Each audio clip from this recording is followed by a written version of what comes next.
Been alone at night and suddenly felt that the room was not completely empty? Maybe it was only a small sound, a floorboard creaking, a curtain moving, a shadow in the corner that looked different for just 1 second. In the daylight, you would not care. You would know it was only a chair, only a coat, only the wind touching the window. But in the dark, your body does not wait for proof. Your eyes search harder. Your breathing changes. Your attention sharpens. And somewhere deep inside you, an older system wakes up. This video is not really about darkness. It is about uncertainty. Because humans do not fear darkness itself. We fear what darkness hides. To understand that fear, we have to go back. Not just to childhood bedrooms, not just to empty hallways, but far back to the ancient night.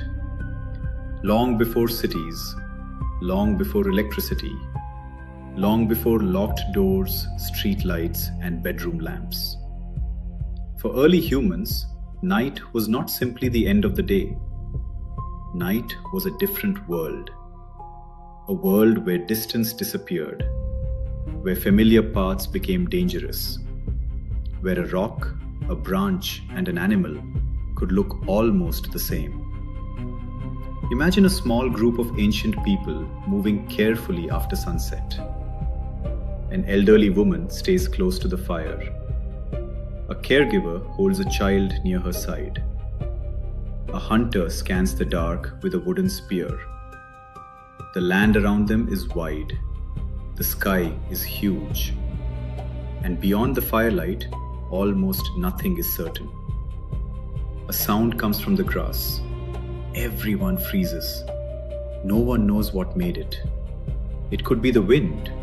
It could be a harmless animal. Or it could be something watching them. In that world, waiting too long could be fatal. So the brain learned a simple rule. It is better to run from a shadow that is nothing than to ignore a shadow that is a predator. This is why fear often appears before certainty. The brain is not trying to be accurate first. It is trying to keep you alive. That is why darkness feels different. It removes information. It takes away the details that make the world feel safe. In daylight, the mind can see edges, colors, movement, and distance. But at night, the brain receives fragments. A shape, a sound, a half-seen corner, a movement that may not even be movement. And when the brain does not have enough information, it begins to guess. This guessing is powerful. It can turn a hanging coat into a person, a tree branch into a reaching hand, a chair into something crouching, a closet into a doorway. And for a child, this guessing can feel even stronger. A child does not yet have a long list of harmless explanations. They may not think, that is only the pipes, that is only wood expanding, that is only a passing car, that is only wind. Instead, the child feels the question. What was that? What moved? What if something is there? This is why childhood fear of the dark feels so real. The room is safe. The bed is safe. The toys are familiar. But the darkness changes the meaning of everything. It turns the ordinary into the unknown. And the unknown is where fear begins. But adults are not completely free from this fear. We learn explanations. We learn logic. We learn to say, it is only the house settling. It is only the wind. It is only someone walking outside.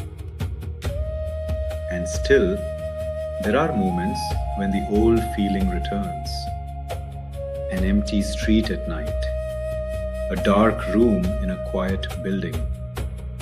A hallway where the light does not reach the end. a basement stairway where you cannot see what is below.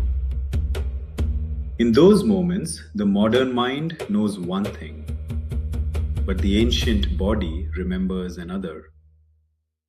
This is the strange truth about fear of the dark. It is not childish, it is ancient.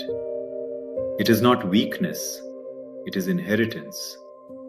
Inside us is a survival system shaped by nights when danger was real. When the safest people were not always the bravest, they were the ones who noticed, the ones who listened, the ones who reacted before they were sure. That system still lives in us, even under electric lights, even behind locked doors, even with a phone in our hand. And this is also why darkness became connected to imagination. When humans could not see clearly, they did not only fear, they imagined. They created shapes in the dark. They heard meaning in sounds. They turned the unseen into stories. Around ancient fires, people may have spoken about what moved beyond the light, about animals, about spirits, about warnings, about places to avoid, about what the night could contain. Story became a way to organize fear. It gave the unknown a shape. It helped people remember danger. It helped children understand the world. And it helped the group survive together. In that way, darkness did not only create fear, it also created attention. And attention created imagination. And imagination created stories. Today, we still gather around light. Not always fire, but screens, phones, televisions, cinema, videos like this one. We still sit safely in the dark and let ourselves feel fear. We watch shadows. We listen for sounds. We enter mysterious worlds. But now the danger is controlled. The fear becomes entertainment. The unknown becomes a story. Maybe that is why horror, mystery, and strange stories never disappear. They speak to something older than language, something that began when humans looked into the night and wondered, what is out there? So the next time darkness makes you uneasy, remember this. You are not afraid because you are foolish. You are feeling the echo of an ancient intelligence, a system that once helped human beings survive. Darkness is not empty. It is a screen. And on that screen, the mind projects possibility, danger, memory, imagination, meaning. We do not fear darkness itself. We fear the uncertainty it creates. And maybe that is why the dark still feels alive. Because somewhere deep inside us, the ancient night never fully ended. This was the Why Archive. If this question made you think, stay curious. Because every fear has a story. And every story begins with why.